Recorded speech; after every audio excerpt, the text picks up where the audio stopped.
Hi folks, in this video, I'm going to show you how to perform a bivariate linear regression in Excel, and then we'll check it in JASP. So if you're ready to get started, let's go ahead and dig in. So one of the things that we know is that physical activity is strongly linked with body composition. So the more physically active that you are, the theory is the lower your body composition is to be. So one of the things that we're really interested in knowing is the relationship between physical activity and body mass index. And the thinking is, based off of theory and logic, is that the more physically active you are, the lower your body mass index will be. And so a group of researchers took about 100 people and they measured their physical activity levels, and then they assessed their body mass index, which was quantified as taking their weight in kilograms and dividing it by their height in meters squared. So they had 100 people and they measured physical activity and body composition in the same person. They then were able to use some of the tools we learned about in bivariate linear correlation, and they performed a regression analysis. And so we'll jump over to Excel in just a second. We're going to use each of these formulas that you can see here in order to do that. So if you're ready to get started, let's go ahead and jump over to Excel and we'll walk you through this step by step.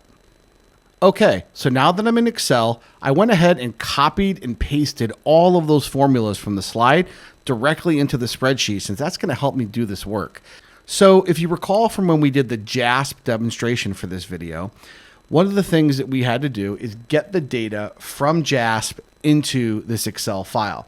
So I'm going to go ahead and copy those data over, and you will be able to see them in just a second. Okay, so now that I've gone ahead and copied and pasted my formulas into this blank Excel sheet, I'm going to go ahead and take the data from JASP and I'm going to paste it into Excel.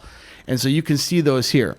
And remember that while we can perform this analysis in JASP, and there's a separate video for that, that in the real world, the researchers had to find all 100 of these participants that had to consent and to agree to have their physical activity assessed and their body mass index quantified. And so, in order to move forward and to perform these calculations, we first need to go through each of these steps in turn. So the first formula that we're going to want to quantify is known as the slope. Then we'll determine the y-intercept. Then we'll determine the standardized slope. We'll assess our degrees of freedom for the numerator and the denominator. We'll partition the sum of squares total into explained and unexplained variance. So sum of squares regression represents explained variance. Sum of squares residual represents unexplained. And then once we have our sum of squares, we can use the laws of ANOVA to determine what the F statistic is and the standard error that is around that F statistic. And then once we do that for the regression line, we then have to do the same thing for the predictor that tells us if the physical activity is a good predictor at estimating body mass index. So we're going to go through each of these in turn. So the first thing that we have to do is we have to be able to perform all of the same calculations that we did in a previous video for correlation. And so I'll go ahead and perform these calculations now. And if you need another refresher, I would encourage you to go back to those videos so you can see step by step how this is done. But feel free to skip through this part if you feel comfortable with doing these procedures.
Okay, so now that I went ahead and performed my correlation calculations, I can now determine my B slope.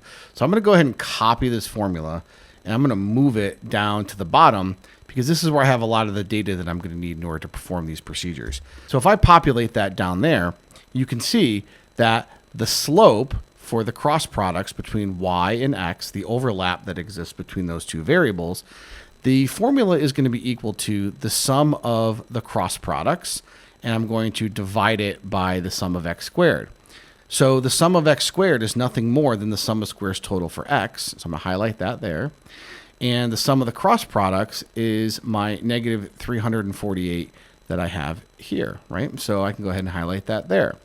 And so the slope will be calculated, B in this case, is nothing more than taking the sum of the cross products, this negative 348.83481, and dividing it by the sum of squares for the total, and you get your slope of negative 0.6546858. So that's the first thing you have to do.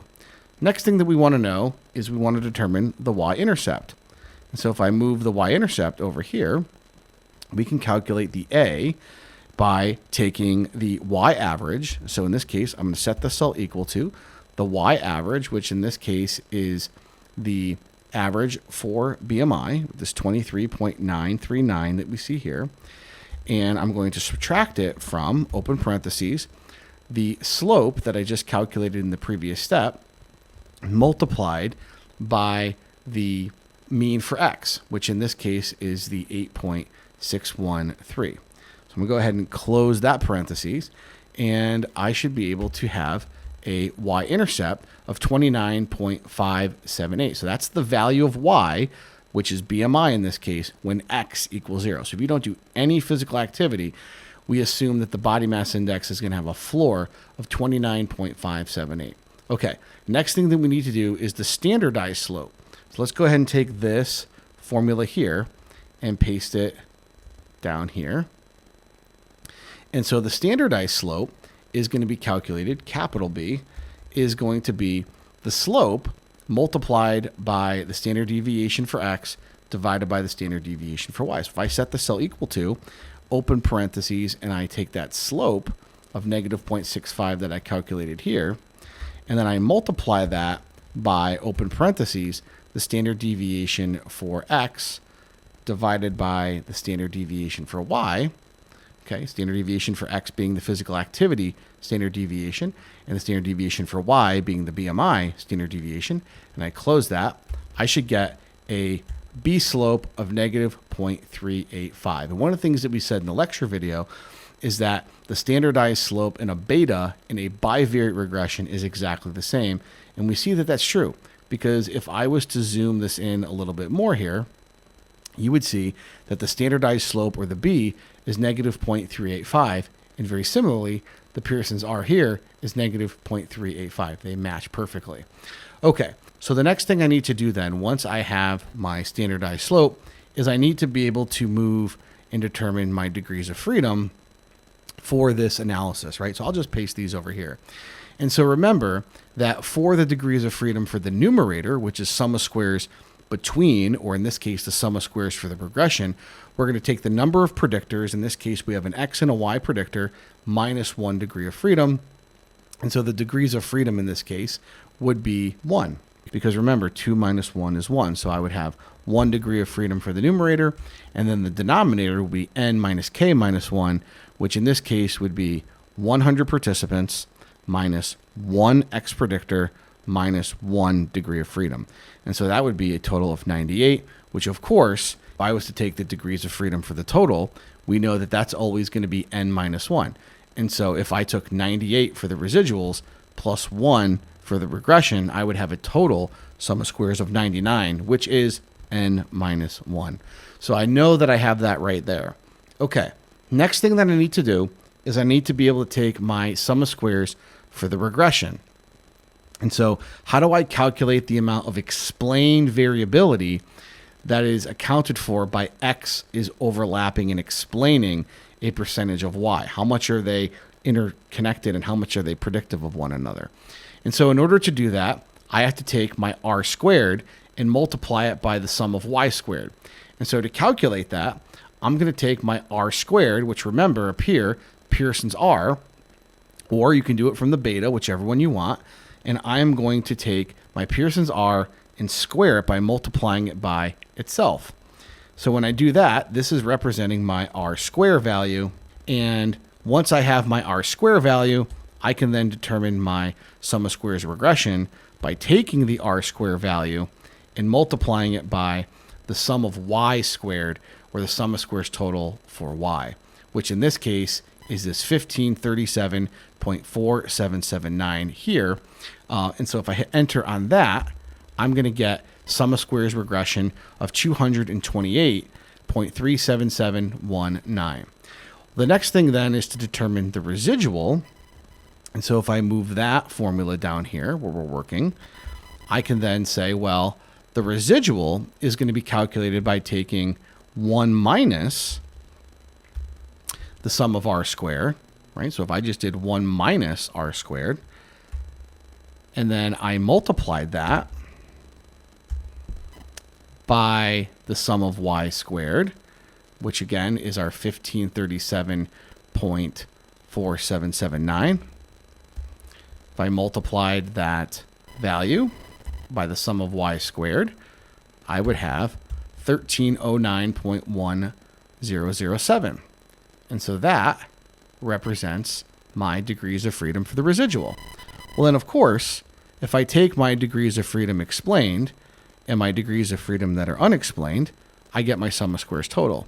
And so if I took my sum of squares total, it would simply be sum of squares regression, which we explained here, plus sum of squares residual, and that should equal the sum of y squared. So let's see if it matches. So if I take my sum of squares regression plus my sum of squares residual, I get 1537.4779, which matches my 1537.4779 there. So that's a good thing. We're matching up. So now the real question is well, what about the F statistic, right? How do I know if this line of best fit is a better line than the y mean? So I might paste my F statistic here, and I could determine that by taking my sum of squares for the regression and dividing it by k. In this case, I had one predictor, right? Its degrees of freedom. Sum of squares regression divided by its number of predictors, and I would get 228.37719, right? And then similarly, for the denominator, I would take the sum of squares for the residuals, and I would divide it by its degrees of freedom, which in this case is 98. And I would take my 100 people minus one predictor minus one extra degree of freedom, which would be 98. And so I would have the denominator of 13.358171. Well, then remember, the F statistic is nothing more than taking the numerator then and dividing it by its denominator, and I would get a F statistic of 17.096442. So then that gets compared to the critical value for F in a linear regression equation that we would get from the F table or from G-power. And if exceeding the critical value, it would tell us that the line of best fit for these data are significantly better than the Y mean at predicting body mass index Y from physical activity X. Okay, so then when we go ahead and do that, the last couple things then we need to think about is we have to be able to calculate the standard error for that regression line. And so I like to break this up into a couple of different parts. And so here you have the standard deviation for Y multiplied by the square root of 1 minus r squared, and that's being multiplied by n over n minus 2. And so to break this up into different pieces, let's go ahead and do that, right? So we need to know the standard deviation for Y. We're going to need to know the 1 minus r squared. We're going to need to know n over n minus 2. And so to calculate that, n in this case is 100 divided by n 100 minus 2 is 98. And I get my 1.0204082 there. If I take my 1 minus r squared, I can calculate that very easily by taking 1 minus my r squared value that I determined over here. And so if I go ahead and do that, I have my 1 minus r squared value, and my standard deviation for y was my 3.940822 that I calculated way at the beginning. So now I have all of the pieces to determine the standard error for this F statistic or this regression line. And so to go ahead and calculate this formula then, I need to know what is the square root of 1 minus r squared. And so to determine the square root, I would just go ahead and equal SQRT of my 1 minus r squared. That's this piece right here that we calculated there. And I would have 0.9227458. And I would have that multiplied by my standard deviation for y.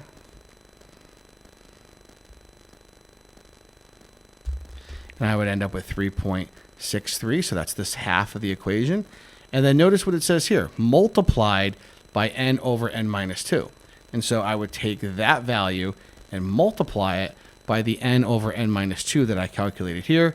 And I would get a total standard error plus or minus around the line of 3.71. So while the F statistic is 17.096442, and that is compared to the critical value, it is plus or minus in a standardized line. Because remember, we're talking about standardized statistics here. This is the F line, which is testing the standardized slope of a regression line. So we're dealing with standard error rather than standard deviation.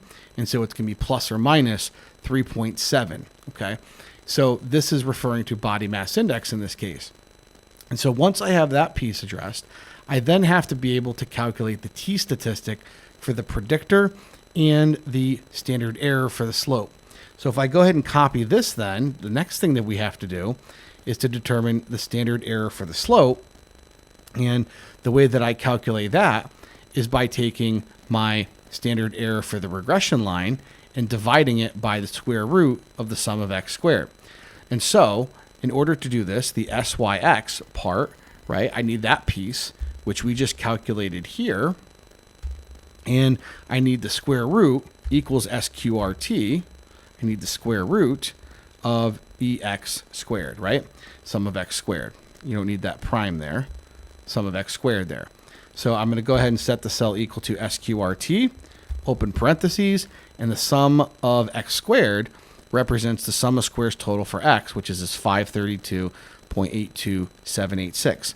So we can go ahead and close parentheses and hit enter there, and we have those pieces needed to calculate that. So once we have the components for determining the standard error of the slope, all I have to do is take numerator divided by denominator, and you get your answer of 0.1607494, and we have that piece there. Okay, if you're still with us, last couple things then to do is to calculate the t statistic.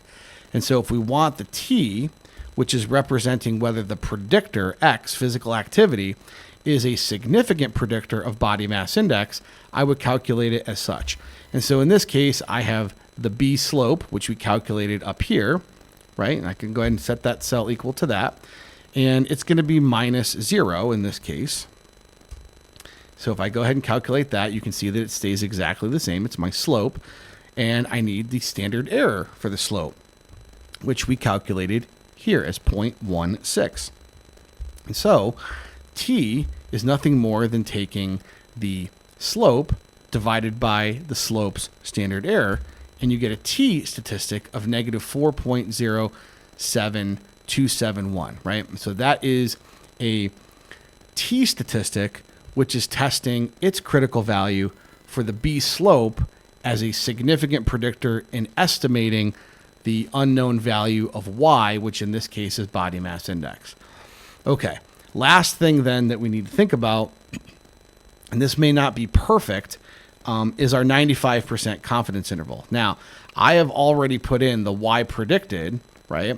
And the y predicted is plus or minus 1.96 times the standard error for the regression line. And the reason for that is when you calculate a 95% confidence interval, you're going to take the y value plus or minus, just how you would do it in any confidence interval. And the 1.96 is based off of a t statistic, which states that data can be plus or minus 2 standard deviations above or below the mean. We're 95% confident that those data fall within those cut points, and then we're going to multiply it by the standard error. So if we wanted the actual value for y, what we would do in this case is you would set the cell equal to the y mean. Here it would be the average of 23.939, and you would do plus or minus and the t critical value. Now I'm going to keep it at 1.96, but please note that this is the actual critical value determined from the t table. And so while I'm calculating this at 1.96 for the assignment and how you replicate it on your own, it may be a slightly different critical value compared to the critical value we're using here.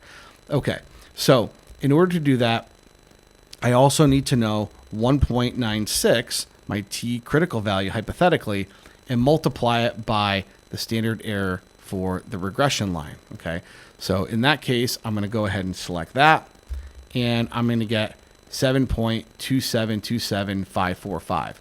So in order to calculate these values, right, the lower bound and the upper bound, where I'm 95% confident that the true y predicted value will fall within these data, is I'm going to take this as my y mean plus this product here, and that's the upper bound of the confidence interval.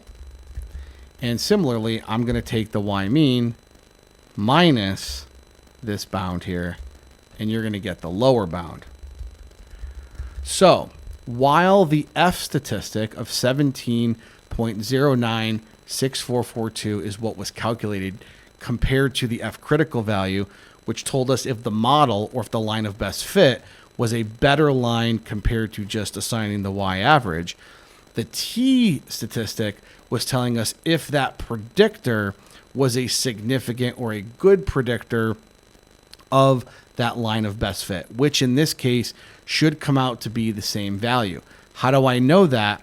Because if I take T and multiply it by itself, I'm going to get this F statistic right here, very, very close to it. If I was to bring these numbers down, you would see that you get 17.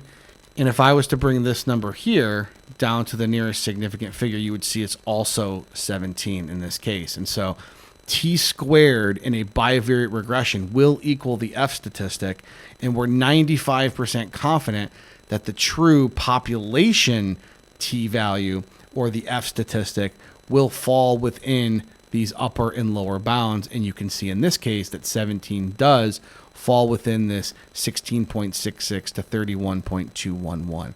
And so I hope this video was helpful. Feel free to go back and review this material because you need practice, and I'm glad to help you in any and every way that I can. So thanks as always for your time and attention, and we'll see you all in the next one. Take care.